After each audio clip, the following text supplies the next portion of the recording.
गठबंधन है तो सरकार उनकी बनती हुई दिख रही है, अनलेस एंड अनटिल इंडिया गठबंधन की तरफ से जो कोशिशें हो रही हैं उसमें कुछ ऐसा हो जाए। जी जी घनश्याम जी, वाकई कश्मीर से लेकर तमिलनाडु तक और गुजरात से लेकर के मिजोरम तक क्या कोई एक भी ऐसा राज्य है जहां पे भारतीय जनता पार्टी के साथ हाथ मिलाना किस ऑफ डेथ नहीं है? अगर आप सहयोगी दल हैं, भारतीय जनता पार्टी के साथ हाथ मिलाते हैं, जैसा उन्होंने महाराष्ट्र में अपने सबसे पुराने सहयोगी दल के साथ किया, आपका सिंबल ले लेंगे, आपका नेतृत्व ले लेंगे, आपका मजाक उड़ाएंगे, आपको जेल में डाल देंगे। हालांकि बिहार में तो काम कर ही गया है।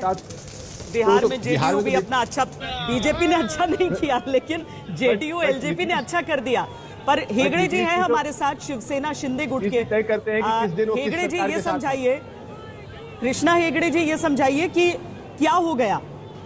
महाराष्ट्र से बड़ी उम्मीदें भी थी पूरे एनडीए गठबंधन को, लेकिन लग रहा है कि शायद ये पार्टियों का बीचों बीच टूटना जनता को उस रूप में पसंद आया नहीं।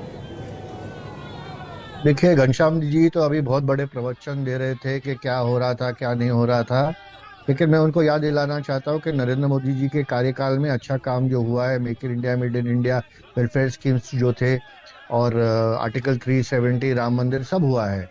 और जो अंतिम वर्ग में जो व्यक्ति खड़ा है उसको फायदा पहुंचा है, इससे वो कतरा नहीं सकते। दूसरी बात है कि उन्होंने कहा कि शिवसेना को तोड़ा। अरे भाई घनश्याम जी, 2019 में शिवसेना और बीजेपी साथ में ही लड़ी थी, हिंदुत्व के नाम पे लड़ी थी, बाला साहब को आइडियोलॉजी मान के लड़ी थी, नरेंद्र मोदी जी को नेता मानकर लड़ी थी। और उद्धव जी छोड़ के चले गए, हम नहीं छोड़ के चले गए। और अगर हम हिंदुत्व के लिए साथ में हैं तो हमारी थोड़ी गलती है इसमें। उद्धव जी को नहीं छोड़ना चाहिए था बीजेपी का साथ। तीसरी बात यह है कि अभी वो कह रहे हैं कि जैसे आपने कहा महाराष्ट्र में, हाँ बिल्कुल, हमको थोड़ा नुकसान तो हुआ है, लेकिन हमने सीट भी कम लड़ी है। हमने सिर्फ 15 सीट लड़ी है, हमको लगभग 5 या 6 अभी तक सीट मिले हैं। और दूसरी बात यह है कि उद्धव जी ने भी 22 सीट लड़े हैं, उनको 10 ही सीट मिले हैं। ऐसा नहीं कि उन्होंने बहुत बड़ा तीर